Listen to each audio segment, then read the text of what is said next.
The fog sets in.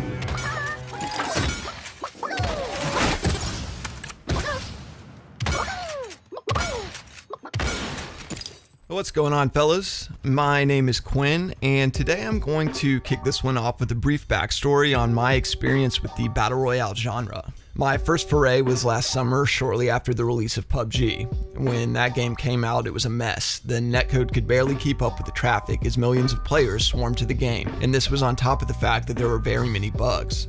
Like Bethesda amount of bugs. I didn't care though. I loved everything about it from the second I jumped out of the plane. I wasn't particularly good at the game. The shooting mechanics felt familiar and I was good at killing folks, but I had zero map awareness and wasn't one for hiding in bushes. During the mad rush during the first 4 or 5 months though, I got pretty good. I started winning games from time to time and very often finished in the top 10. I got in the swing of the game just in time.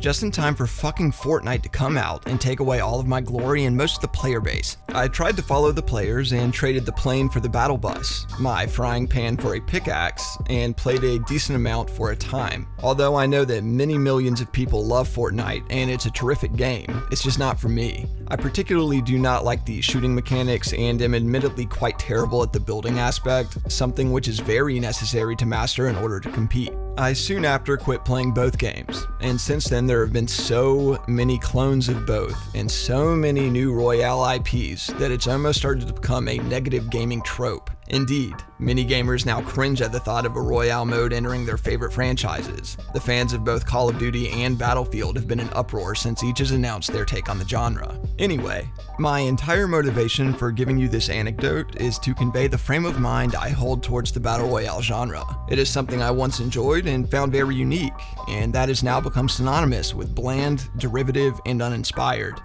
It was with this mildly veiled contempt that I stumbled upon a new contender, released last week and immediately hidden behind the wall of E3 announcements. Royale was released by HiRez Studios.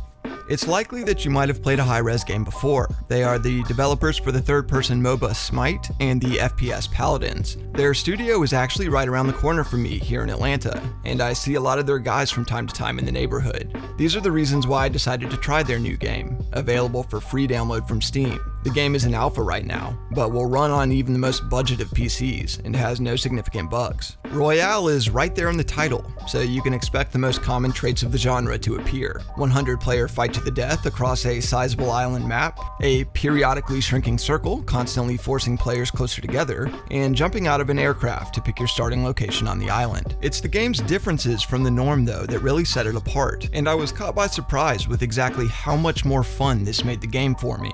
Instead of all players being a faceless, under-equipped stranger at the match's start, they are given the option to choose from one of 5 classes to play. Each class is capable of finding a specific class weapon and unique class abilities spread across the map, of which you may take 2 at a time. Each class also has movement abilities unique to their class, ranging from a short-range blink teleport all the way to very briefly flying. This probably sounds kind of ridiculous, but trust me when I say that this works really well for them. Because of the specificity that this type of class-based system forces, itemization is done differently, and in my opinion, much better than in other Royale games. Instead of finding random weapons and items on the ground, everything you pick up is found in chests, which are spread very generously around the map. When you open a chest, the items therein are rolled, ensuring that anything you find will at least be for your class, even if it isn't a direct upgrade.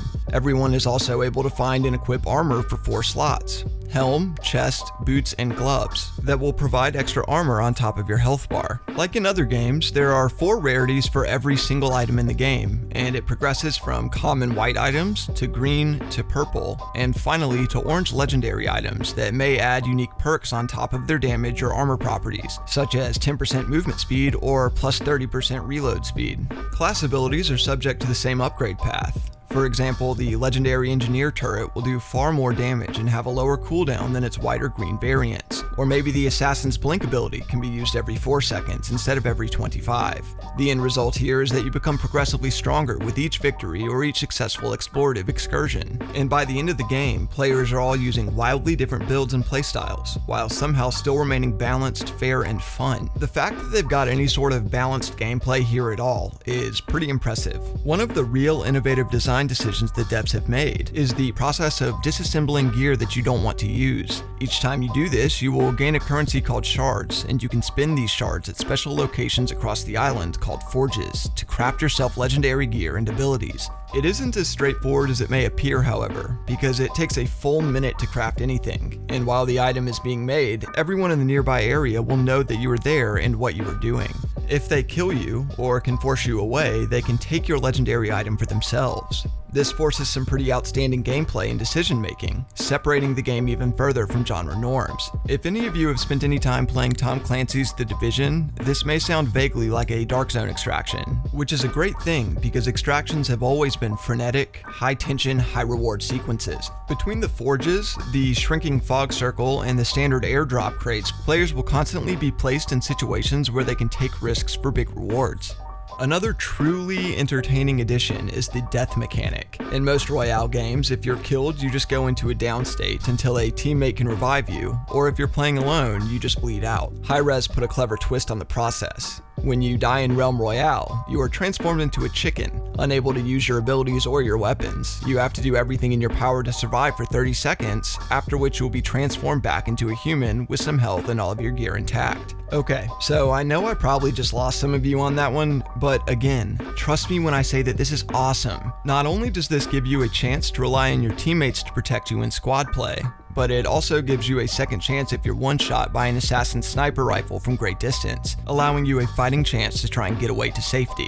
Not only is this a unique mechanic, but it's fucking hilarious, and I swear you're gonna love it. The gunplay that I disliked in Fortnite has been molded into a more palatable package here. There are a fair mix of hit scan, projectile, and area of effect explosives to be taken advantage of. I myself am a big fan of the hit scan bolt action rifles, incredibly accurate at incredible ranges, but maybe you take a fancy to some of the others. As of today, there are 5 classes in the game, all with unique abilities and passives: the Warrior, Engineer, Hunter, Assassin, and Mage. There are also 3 game modes currently in the game: Solo, Duo, and Squad variants of the same Royale mode. They have included a ranking system as well, something neither Fortnite nor PUBG have. However, the details on how exactly it determines rank isn't abundantly clear to me. The word from on high says that ranking is based upon your placement in 50 games, and after 50 wins, kills begin to be considered. If someone wants to take a stab at explaining it clearly for me, I would definitely be grateful. I've only played 5 or 6 matches, but was placed in high silver, and have mixed feelings about it. Part of me loves that ranks have been included. I've always felt that players should be rewarded appropriately for their skill, and also that it would be helpful to match people as best they can with players of similar talents. On the other hand, having rank be determined specifically by placement discourages players from dropping into highly contested areas, because if you die right away several times, it could have dramatic impact on your rank. It seems to me that they have several mechanics like the Forge that are intended to spur confrontation, which is directly opposed to the ranking system that encourages players to hide in the center of the circle until the herd has been culled. That being said, it's very likely that there is some nuance here that I'm not aware of that could balance out this risk versus reward playstyle. My final take on Realm Royale is that I'm having an insanely good time with it, and it will definitely be one of the games that I play on a daily basis, at least for a little while. Because it comes from such an established studio, it's almost impossible that this game will be abandoned in alpha, not to mention the fact it's already generated a massive player base in a short time. The devs have been very vocal about when their content patches are coming and what exactly is on the slate for improvement, and I find this incredibly refreshing. So if you're like me and are feeling a little dispossessed with the onslaught of copy and paste battle royale games, don't be turned away from this one just because of the name. I very much think this is worth your time. Hell, even if you're some sort of pro Fortnite player and are trying to get a feel for any up and coming contenders, this is definitely worth checking out. I'm not one for conducting the hype train, but I think it's safe to be excited by what HiRez has put on offer. Hear me when I say that I am not super proficient in this game, and may not be for a good while, but I do intend to try and climb the ranks here. I'm having so much fucking fun with this game that I'd want to keep playing it even if I were embarrassingly horrible at it. Once I have a handle on the game a little more strongly, I'll put out a class guide for whatever I'm maining. I've been a big fan of the Engineer class so far, and have been taking him for most of my matches. Alright, on another note, there has been a lot of amazing stuff coming out of E3 this week. I haven't been able to shut up about it with my coworkers and friends, and I'm definitely going to put a video together this weekend of the games and features I'm most excited about and what I think of some of the larger media briefings. If you haven't had the time to follow the conference as closely as you'd like to, make sure that you check back for my thoughts. As always, thank you so much for watching, and take it easy till next time.